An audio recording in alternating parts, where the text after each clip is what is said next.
ఒకానొక అడవిలో రెండు ముఖాలు గల అద్భుత పక్షి ఒకటి జీవిస్తుంది. దానిని చూసిన పక్షులన్నీ ఇదేదో దేవతా పక్షి అయి ఉంటుంది, అందుకే దీనికి రెండు ముఖాలు ఉన్నాయి అనుకుంటుండేవి.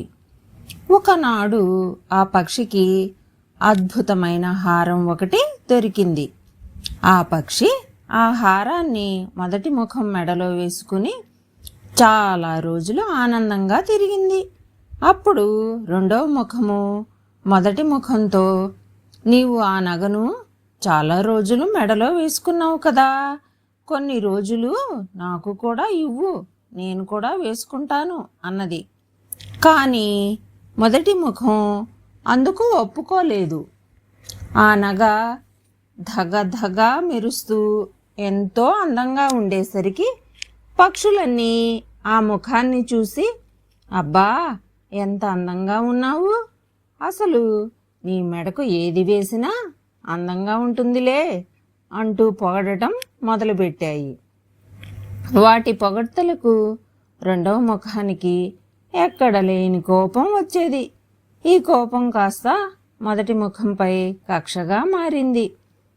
ఇది హారంతో ఇంత అందంగా మెరుస్తూ ఉంటుందా, నాకు ఒక్కసారి కూడా ఇమ్మంటే ఇవ్వదా, దీని సంగతేదో అవకాశం దొరికినప్పుడు తేలుస్తాను అనుకున్నది. ఒకనాడు అడవిలో విహరిస్తుండగా రెండో ముఖానికి మంచి బలమైన అడవి తీగ ఒకటి పువ్వులతో విరగకాసి ఉన్నది తగిలింది.